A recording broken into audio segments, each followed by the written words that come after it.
Hello, everybody. I am Praveen Jha. I am an author settled in Norway, and I am a doctor too. I am writing basically non-fictions in Hindi and also some columns in English. And one of my books, Coolie Lines, is based on the. I will be talking about a little more about it in the PowerPoint, but that's a non-fiction book which is written about history in British India. When we talk about non-fiction, I think you must have read some of the non-fictions, maybe some diary or maybe some biography, maybe Mahatma Gandhi's autobiography, or at least some book which is a fact, which is not a fiction, or which is based on the fact. So non-fiction, we always read, for example, when we read a newspaper, that's a non-fiction. If unless it is made up a story, it will be a non-fiction. When you read something about cricket, sports, that's a non-fiction. That's something which has happened actually. When you read about films, it's a non-fiction. It is again a description of certain events. So we read non-fiction all the time, but when we talk about a book, writing a book, then it becomes a different issue that people think that when it comes to writing, it is only writing a poetry or writing a story, but not actually writing the things which are actually happening in the world. And this is one of the challenges. One who presents things as it is in a very good fashion, he is going to be something which people would like to read.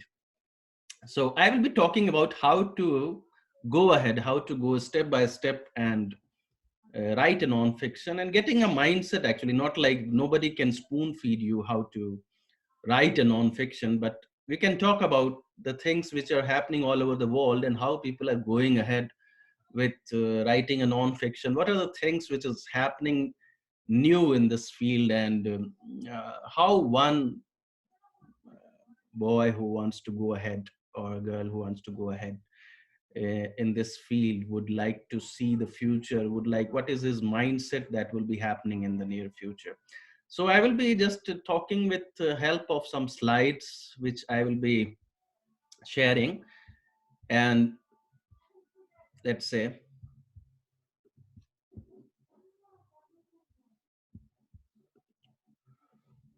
so we talk about what do we mean by a non-fiction. Does anything exist like a non-fiction? Is there anything that is not made up? If we read history, then for example, a historian writes a history and people say that the history that he's written is not correct, or he has just given his views, so they call it is more like a fiction rather than a real history. Or even in the science, is it a truth or absolute truth? We don't know. So when we write a non-fiction, we might be having some imagination when we write a non-fiction. So does it exist? Yes, we talk about academic books, the textbooks. They are not the English textbooks, but the textbooks in science, textbooks in history. Those are more kind of non-fiction. We have to believe what it is written. Popular writing on the history, culture, science, sports, etc. Popular writing means something which is not exactly written like a boring textbook, something which is spiced up a little, but still holding the truth in some way.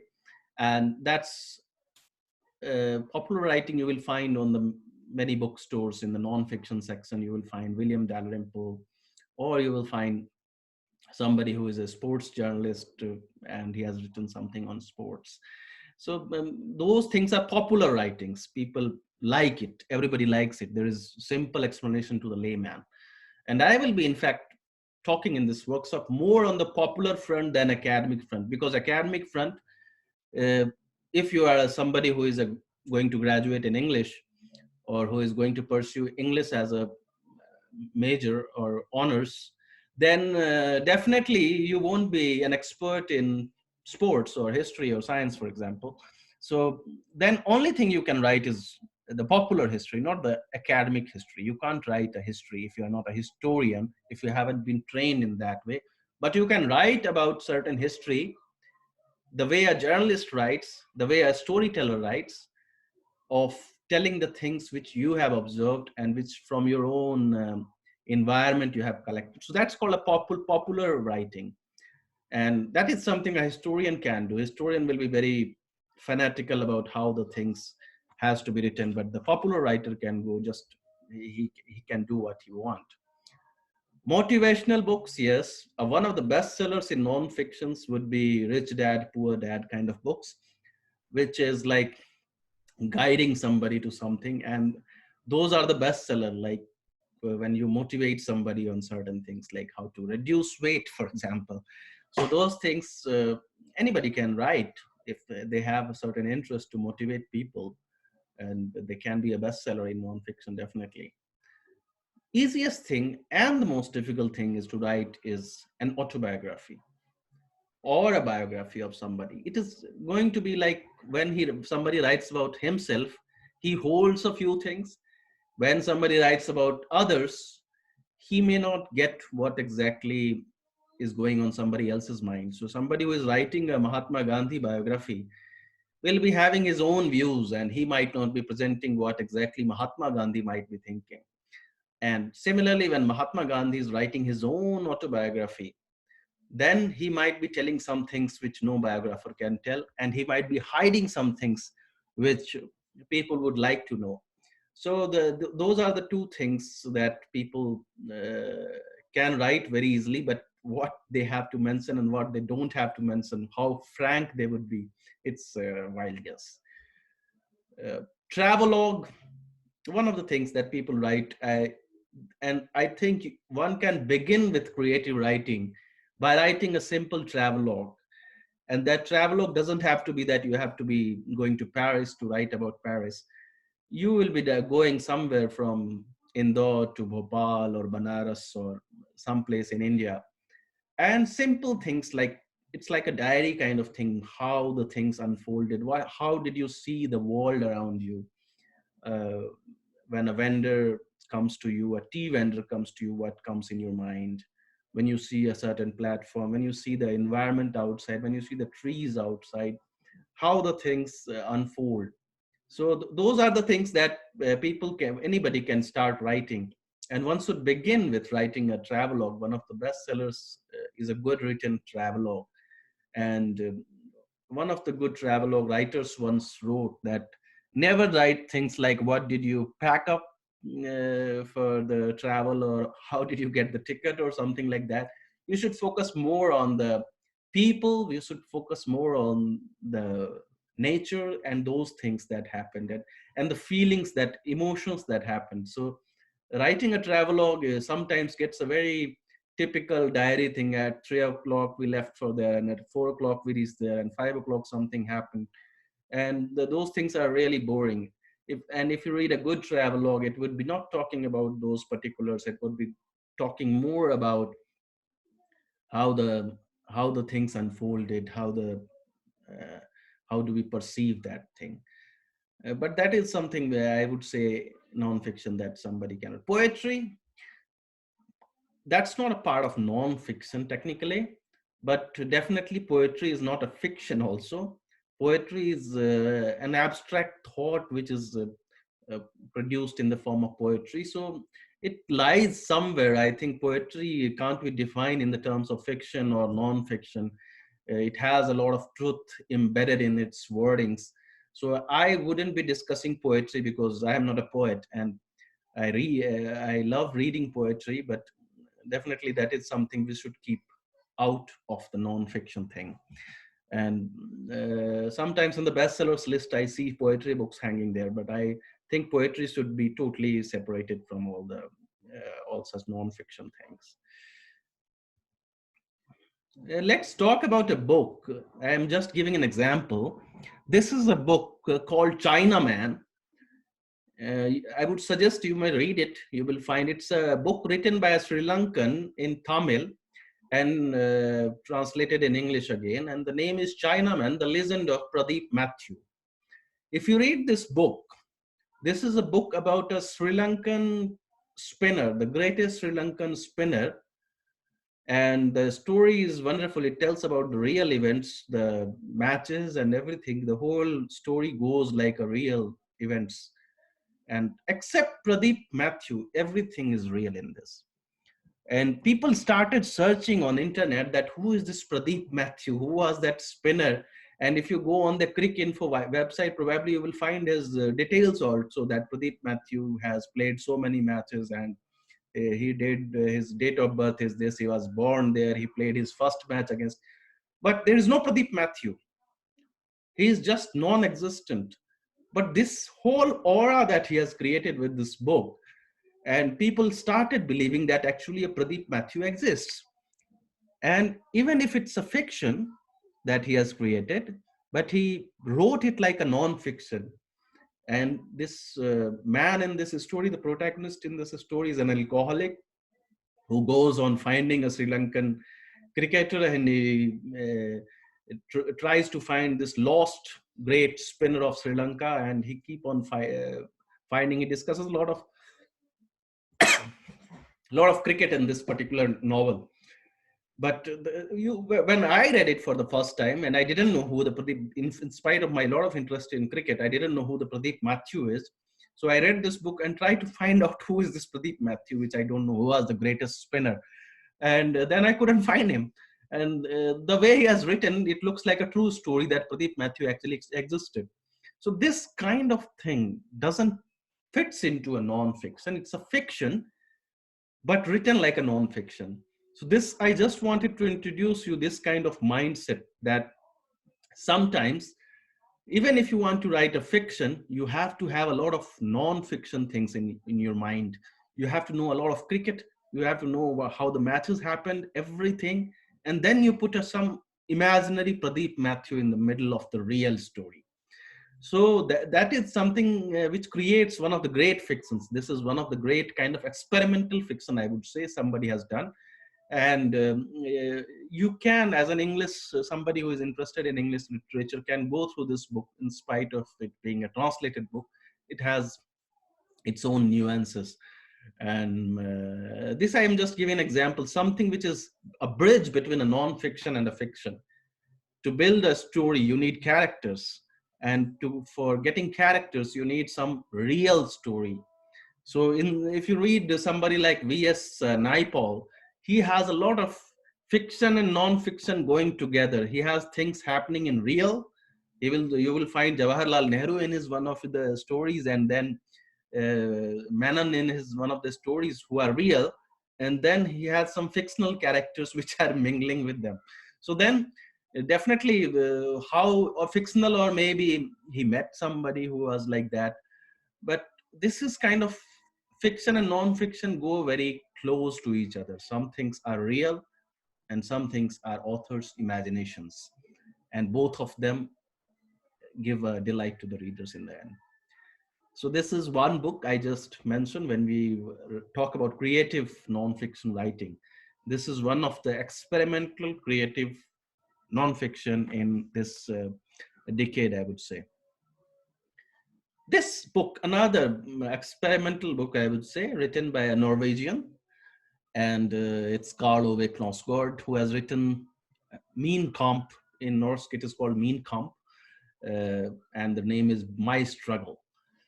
And he has written, Karl Ove Knausgård has written around 6 volumes, and going to be the 7th and 8th also coming. So 6 volumes of his own autobiography. He wrote about himself in so thick books, and he's, in his 50s or 60s. And he has written a lot from his childhood, then going ahead about his school days and the college days, or lot of things, lot of basic things. And he's not like a known person in the world. Nobody knows who is Karl Ove Knausgård before he wrote this book. And still he published his autobiography like he is some big man. And if you read the story, it is just like I was sleeping there, and then something happened, and then we cooked something.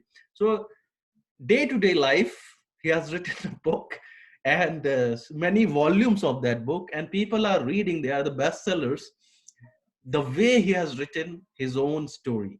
That is the thing. So this kind of experiment anybody can do. If I ask you to write about yourself, And that's how somebody has to begin with creative writing, is trying to memorize what happened in your childhood, where were you born, and what was the hospital environment, how is the family environment, which city it was. So it tells a lot about the things which people want to know. If you see the one of the big soaps or kind of TV series is Big Boss, in which people would like to know what people do in a closed room, and that people would like to peep into somebody's life. And that's what the thing about the biographies or autobiographies, people like to know what others are doing, what mistakes others are doing. It doesn't matter who is that person, but the way it is written, they try to associate with their own life. So in spite of being a Norwegian, he has written something which just tells about a lot of our the family controversies and those things which happen to everybody, because we all have a kind of, we all are humans, we all live kind of similar lives. So I think one should try to write a diary in which you can note down from the first day or first day you remember, or something you have heard from your mother, how the things happened in your life. And if you keep on writing those, maybe you will end up with 6 or 7 volumes even at the age of 40 years. So because there is a lot in your life which you might not have cared about, and suddenly when you start remembering one by one, then the things coming into the mind that, okay, that teacher has beaten me badly one day and in the school, and that was one event that has struck to my mind till now. And that particular event can give a lot of insight to people who suffer from this kind of things, that some teacher has beaten them and that is affecting their lives.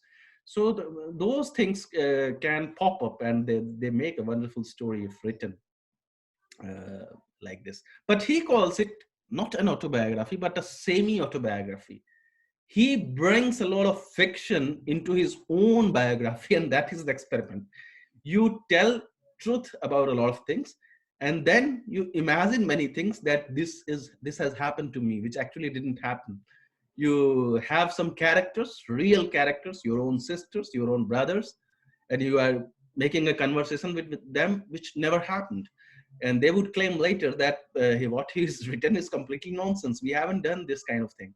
But this is something, that's some tales, big building of tales, that you went to a place which you never actually had gone or have never seen, and you write about that place in so detail that people believe that yes, you have gone to that place. In fact, in your mind, you believe that I have been to Kashmir once and this thing has happened, and you write pages of it on Kashmir, but actually in the real life you've never done this. So this is something which is like uh, a kind of web between your own life. You're writing an autobiography in which you are putting the characters which don't exist, or the events which do not exist, and then making up a story. So that is the thing. Sometimes we read stories which might have some relation to your life. You meet some person in a restaurant, or you meet some person on the train and you talk to him maybe 15 minutes, and then he tells you about, he lives in a fort, or he used to live in a fort. And then you surprise, how come is it possible that you lived in a fort? Then you say, he will say, my father was a driver of a king at that time. And then he just his station comes and he just leaves from the train. And then you realize, okay, there is a guy whose father was a driver to the king and he lived in a fort. And then you build up the story from that point. And so you have some part of the non-fiction in your story, which is true, that there was actually a man whose father was a driver and you met on the train. And then the story goes, which he hasn't told you, but you think this might have happened. And then you build up the whole story. So this is a kind of, I'm telling when you go on the path of non-fiction, you have to just think that there might be some fiction elements that you are putting. Is it right or wrong? That is up to you. Uh, so that is one example I will give. On the other hand, utterly confessional, as it is called, autobiography of Mahatma Gandhi. People still pull out the events from this autobiography, that he was such a bad person, that he used to smoke and he used to visit prostitutes. Those things are written in this autobiography by himself. So this is something which is daring act to do, that you tell about the things which somebody like Mahatma Gandhi, who was like Mahatma, and he tells about the things which he has faced in his life, when he lied to his father, when he does a theft, when he does eats meat, and those things. So that is utterly confessional. Usually people hold these things when they write about autobiography, and you will read many autobiography in which people, yeah, they tell a little about their escapades, but they don't go into so much fine detailing as Mahatma Gandhi does. So he is utterly confessional. He spells out the truth, and that's why he, and in fact Gandhi used to write almost every day his diaries, or he will be putting in the newspapers, and all the things he used to write was in very, very fine details. In fact, his one of the books called London Diary is about his student days when he went to London, and I was reading into it. He has written how many combs and how many shoes he has taken to London, and he even given that which shop one should buy a comb in Gujarat because it is cheaper there. So he used to be so particular about the things, and I don't know why a student who doesn't know that he will become Mahatma Gandhi in the future would start writing those things for students again. So that is, but he used to write those things very frankly. He used to write every minor details, and I think nobody has written if you read entire Gandhi compilation, so I don't think anybody has written more than him, a non-fiction in India. He was, I think, most verbose non-fiction writers in India.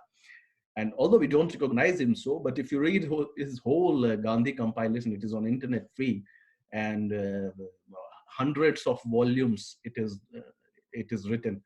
And I think so that is one thing that he used to write daily. He used to write what has happened to him, who met him, what he thinks about the world, what he thinks about the nation, what he thinks about British. So everything, what is his own view of the world, was written in his book. So that is, I would say, no fiction, all truth, and confessional, rude truth. Very difficult to write. I think writing a truth about yourself or truth about anybody else also is very difficult.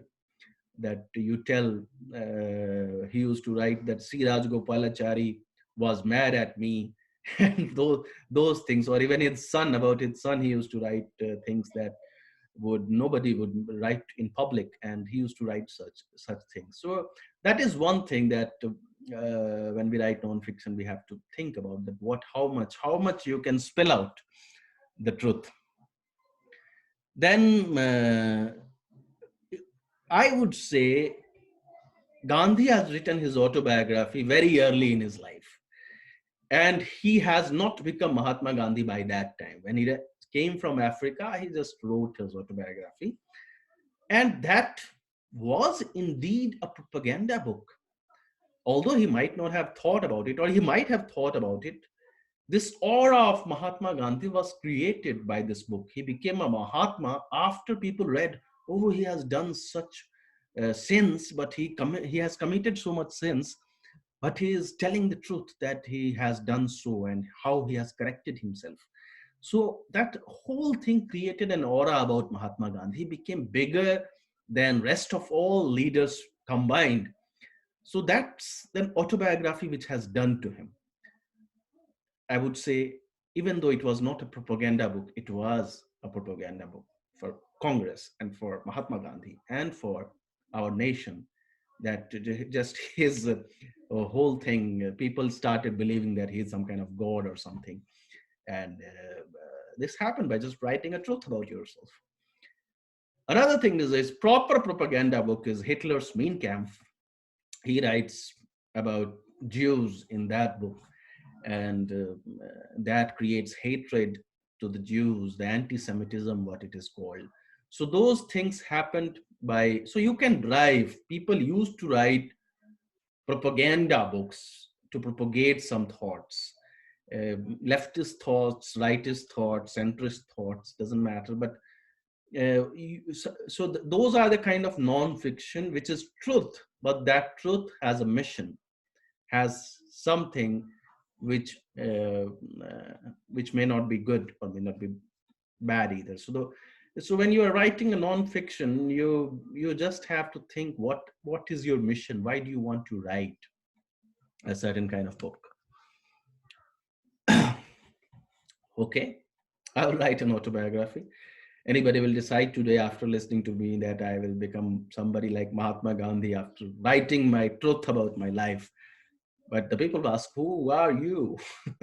And that is the thing, that who knows you? Why would somebody read your autobiography? And then that is one reason one may start writing an autobiography, because it is easy to do. He may write a good autobiography, but unless he's an Barack Obama, nobody will going to is going to publish your autobiography.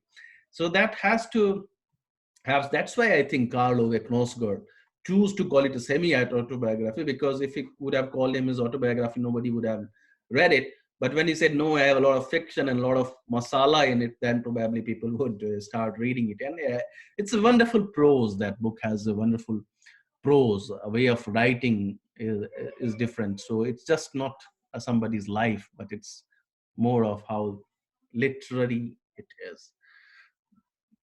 It's kind of one of the avant-garde in that situation. Yes, one thing that people write very often is the history, and one of the most verbose author of India is William Dalrymple. He has written a lot about India, and history is something which is never empty. It's like an ocean. Anybody can pick up anything. Somebody sitting in Indore, for example, or Bhopal, for example, can just look around and he will find bits and pieces from the history, and maybe from the Holkars, or maybe from the Nawabs, or some fort which was there, and that fort has a lot of history. Maybe some courtesan was there, she will have their history. Some war would have happened, that will have some history. So everywhere, I mean, it is I think William Dalrymple can keep on writing. Just now I think in the picture anarchy is not there, but he can just keep on writing one after another, and history is not going to end. He wrote Kohinoor on the Kohinoor diamond recently. So this is, I think, um, it gives a lot of scope in history. People love to like about reading about Mughals, even though there might be hundreds of books on Mughals. But if somebody writes again like William Dalrymple, the people would read. But there is a point that when William Dalrymple is writing history and when a historian, I mean the academic historian, is writing history, there is a difference. William Dalrymple will spice up things. He will look from his eyes. He will make the stories very juicy kind of stories that you would love to read. So that is, they say, a popular history. So I have quoted Mark Twain's sentence that very ink with which the history is written is merely fluid prejudice. Everybody has his own thoughts about some things, and he puts it into the history. And what people say, that he has corrupted the history. He has written history with his own thoughts, which he shouldn't do. He should be like a cricket umpire who should be just saying what is right and what is wrong, not telling that he is playing good. That's a commentator's thing to do, not an umpire's thing to do. So I would say that that is also a choice, a wonderful choice. I, in fact, myself uh, write more of popular history. I spice up things, although I'm sticking to the truth, but I write it like a story, like a narrative story. And I have characters from the history which will be talking to some other character with a sentence which is not exactly the sentence Akbar would have spoken to his courtier. But I think that Akbar might have said this. And it doesn't matter actually, because that sentence doesn't matter. But we know from the history that this thing has happened. So we create a story trying to stick to the truth, but what we don't know, we fill up those gaps. So William Dalrymple or writes in that kind of fashion. And you can pick up social issues. One of the things that uh, that happen in our society. It may be anything. It may be a caste thing. It may be. I have given the three examples here. One of them is about the caste book, The Origins of Our Discontents. That is from the West, from America. They talk about the blacks. The corner of foreign field is based on cricket, but it talks about the first Dalit captain of Indian cricket. And he mentions a lot about at those times in British India, in Indian cricket team, a person of an untouchable caste becomes a captain of cricket team. That was just unimaginable. If you remember the film Lagan, there used to have a Kachra character who was untouchable, and people just opposed him to play. And this person in real life, there was a cricketer, and in fact his brothers, they were brothers, Palwankar brothers. One of them, Vitthal Palwankar, has captained Indian team, and the team has beaten Englishmen. They have also gone to England and beaten Englishmen, played with them. So that's a real life story.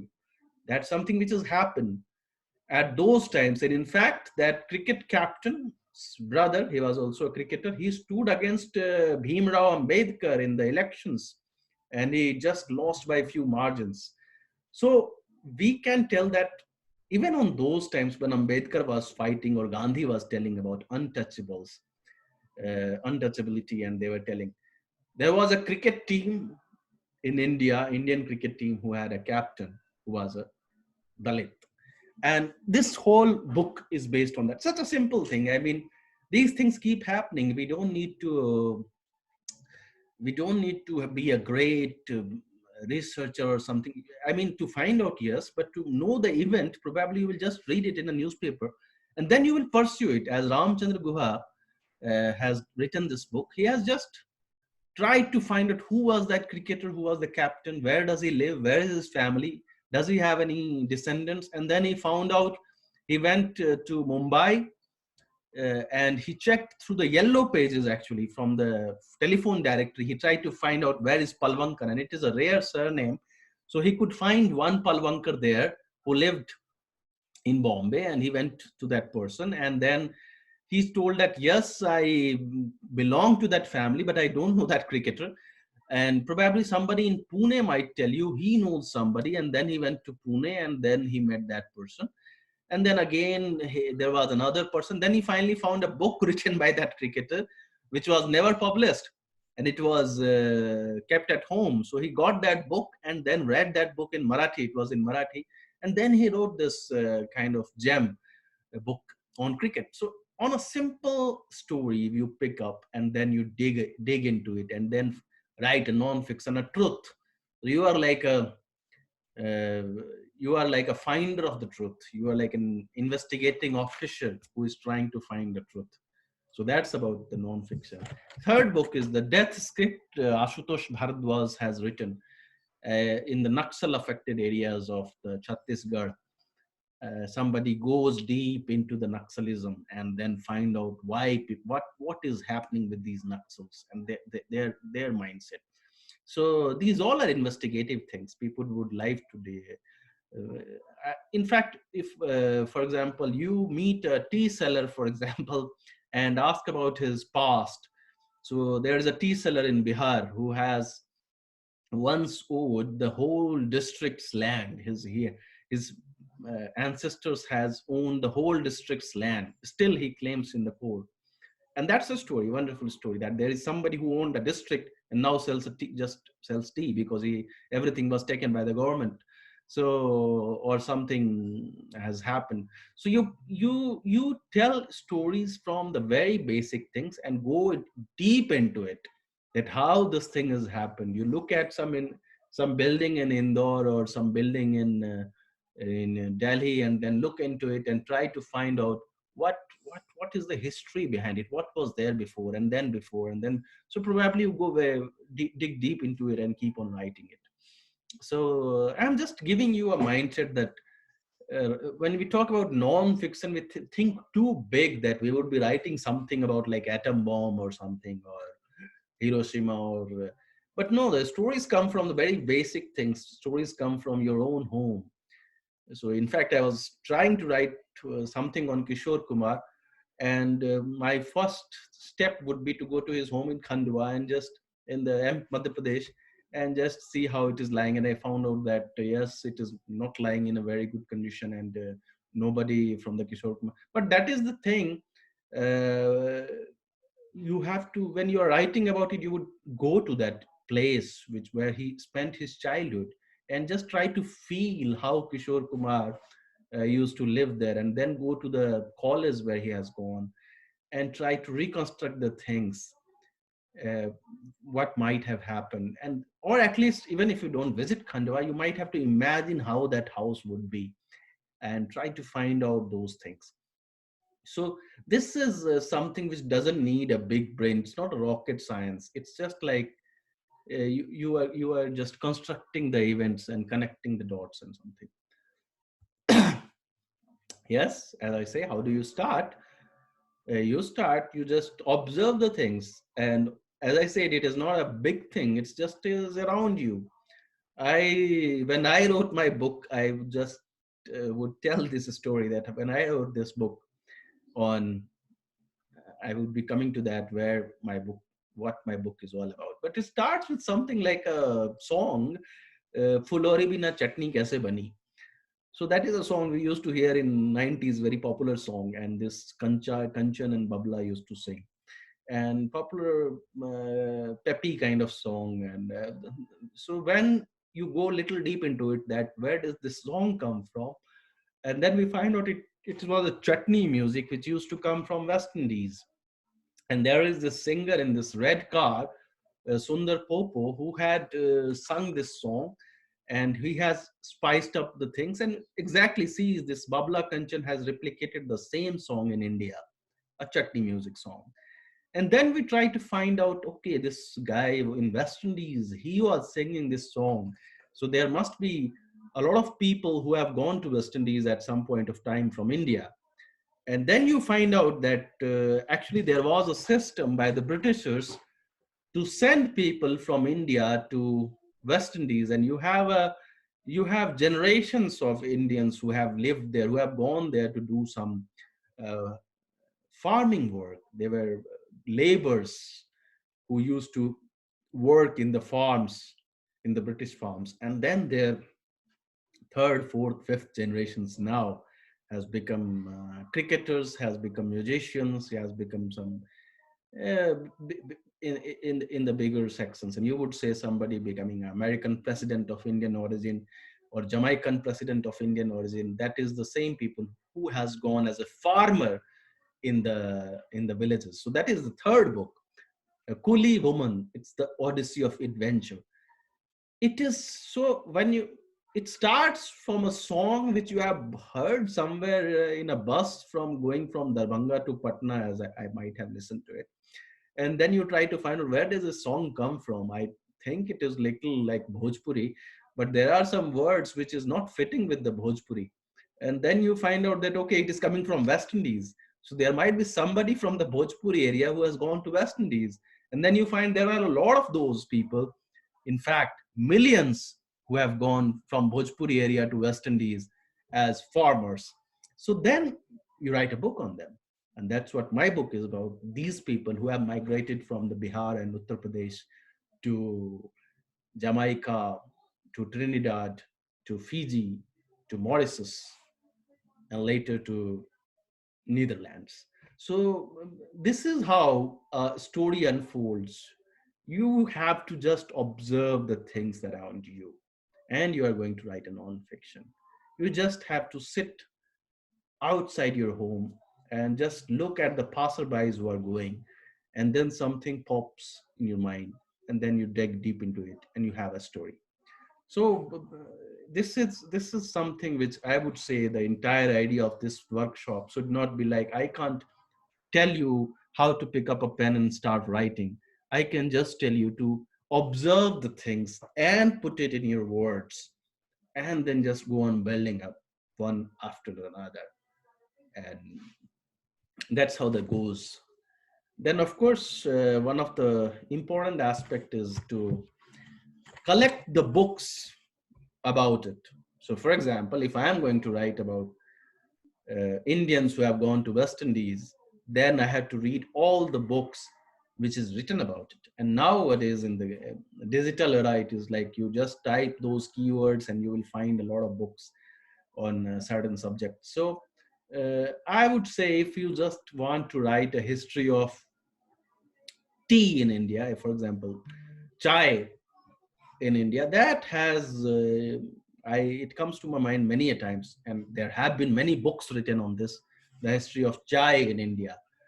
Uh, but this leads tells you uh, to there is a lot of hegemony and those things that happen in India. The relationship of India and China today has something to do with that chai. The relationship of England America has something to do with that chai. If you have heard of Boston Tea Party, a simple thing, a tea can tell something about the world politics. That's a big thing. You begin story with, I am sipping a tea somewhere, and then I think how this tea might have come here. Maybe this tea might have come from Darjeeling, but then we think, where did exactly it begin, this tea farming? Then you say, actually we imported it from China, but then later we realized we can have tea at our own home.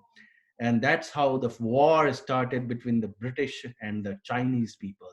And those wars created a line which is still impenetrable, and we still fight, or China still fights with us because of that line created due to the tea. So you are sipping a tea and you have the whole story on the world politics in front of you. So that's how we have to think. Simple things like some for example, some kind of food item, you can go behind and find the whole history if you connect the dots properly and find out how that food item might have come into your city, and how things would have done. So that is one. You just have to read, or you just have to delve into the things, and then you start. When you uh, pick your pen, you just have to start from zero. We start from, let's say there is a book called Sapiens, a brief history of humankind. So it is a history of us, humans. We all are sapiens. So somebody wants to tell about humans from the very start. So where does he has to begin? How will you tell about humans to somebody? So let's say first sentence from his book, about 13.5 billion years ago, matter, energy, time, and space came into being in what is known as Big Bang. He tells that so many years ago there was no matter, there was no energy, there was no time, there was no space. That's where everything started.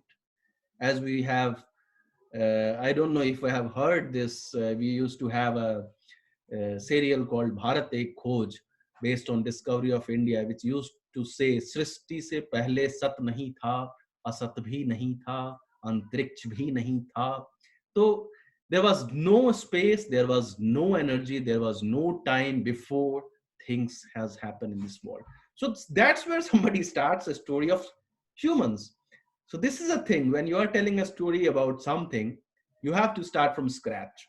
So that's why I said, when you say a history of tea, we are sipping a tea, and you have to tell where did this tea come from, then you have to go probably billion years back and find out how the tea might have uh,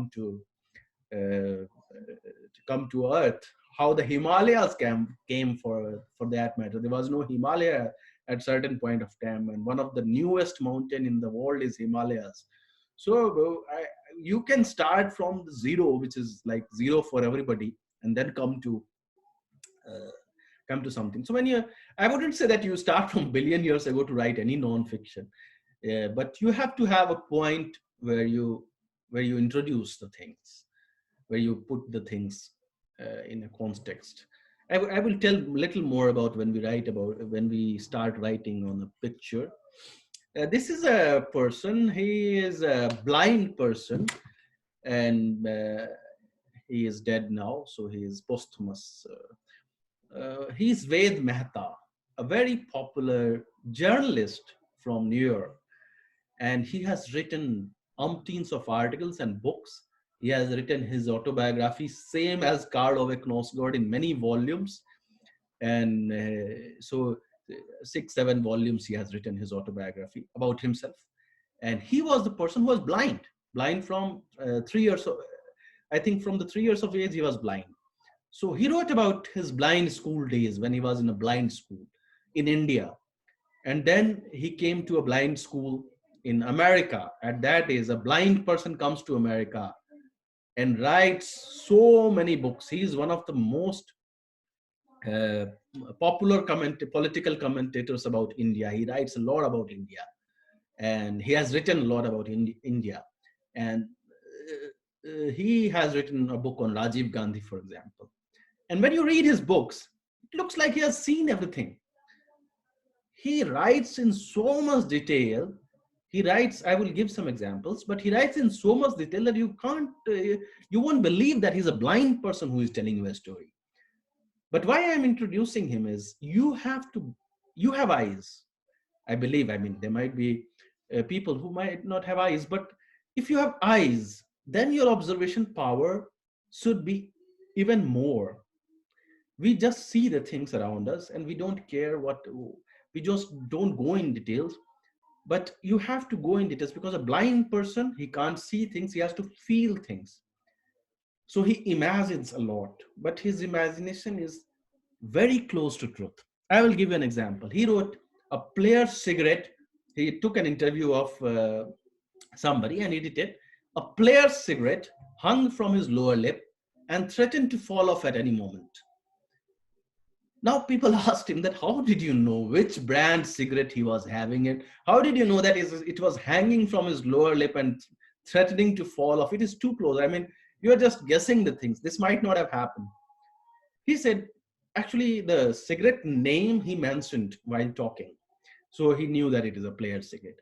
But the way he was talking, it was like he has a cigarette in his mind and still he is trying to talk. So he was little stammering.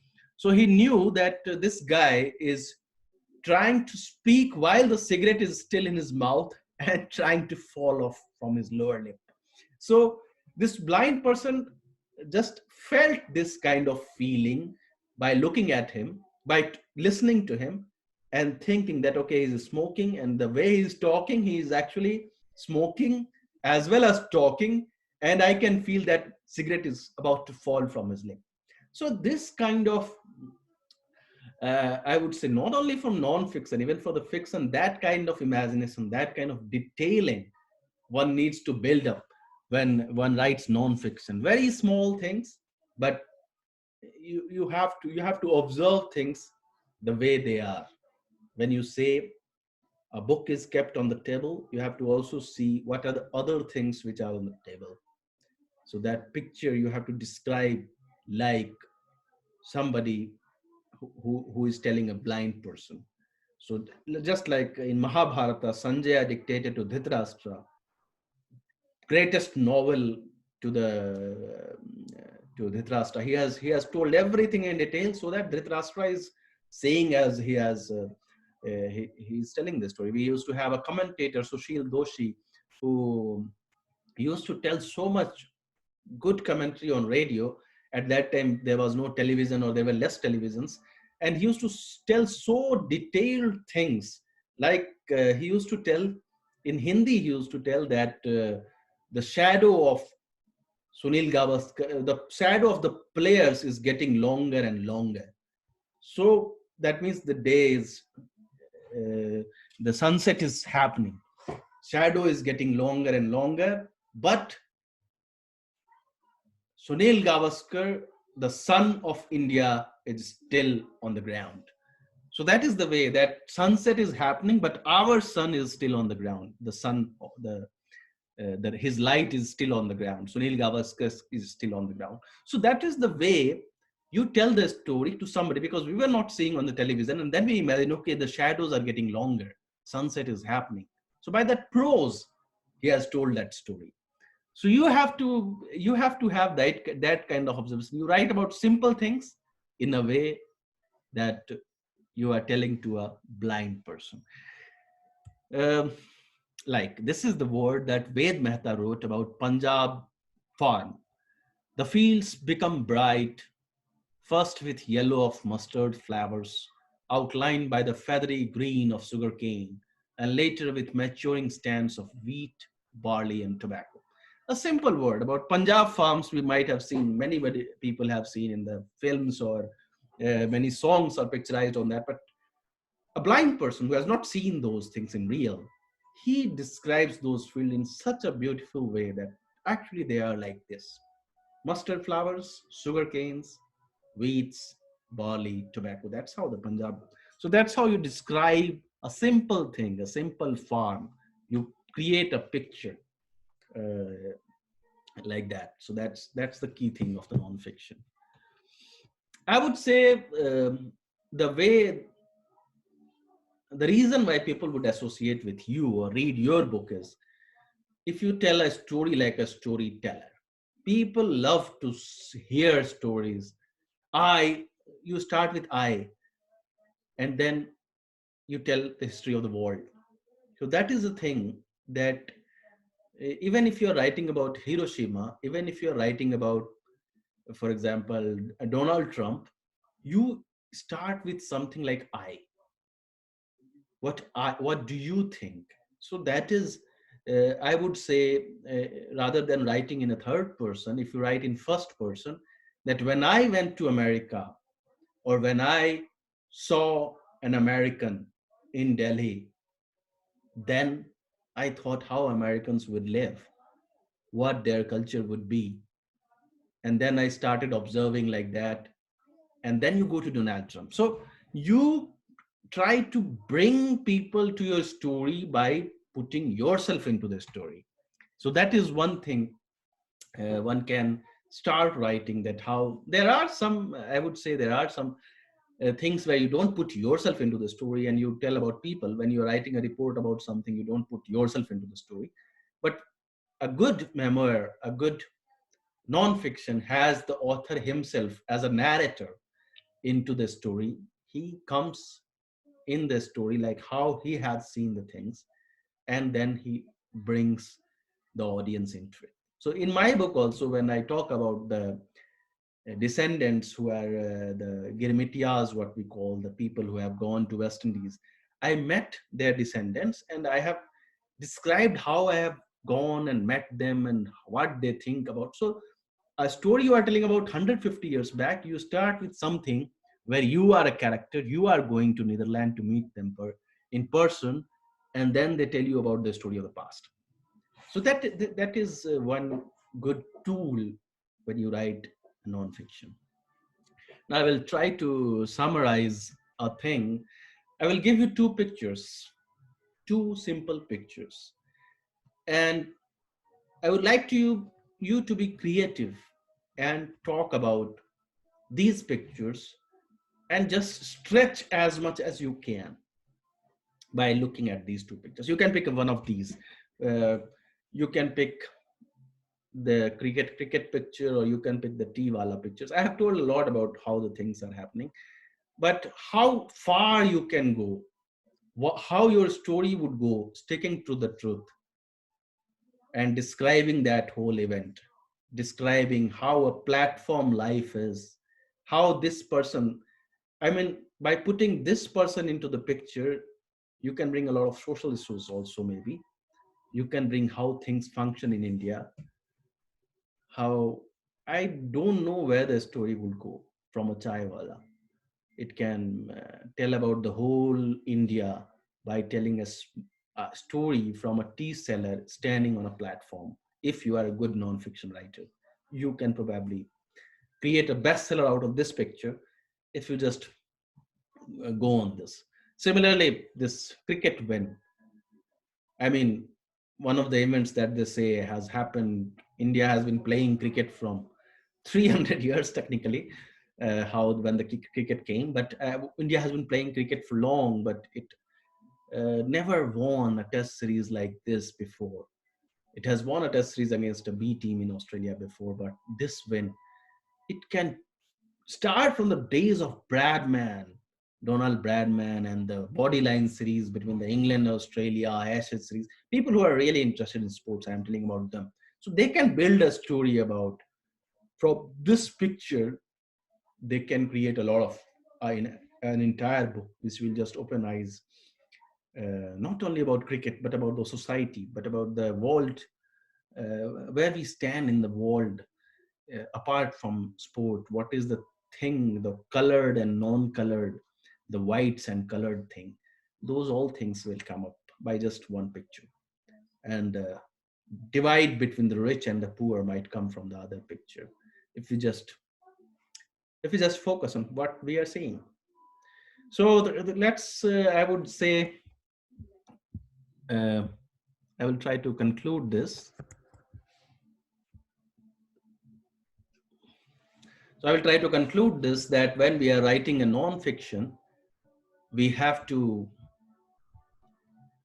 we have to look at things around us, and there is no trick, there is no uh, set pattern to write a non-fiction. Non-fiction can be written just like a poetry, just like a good prose, just like a story.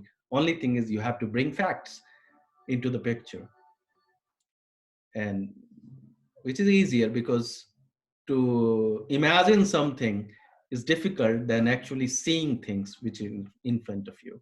So that, I would say, you all can start writing your first picture story, turning into a big book. Thank you.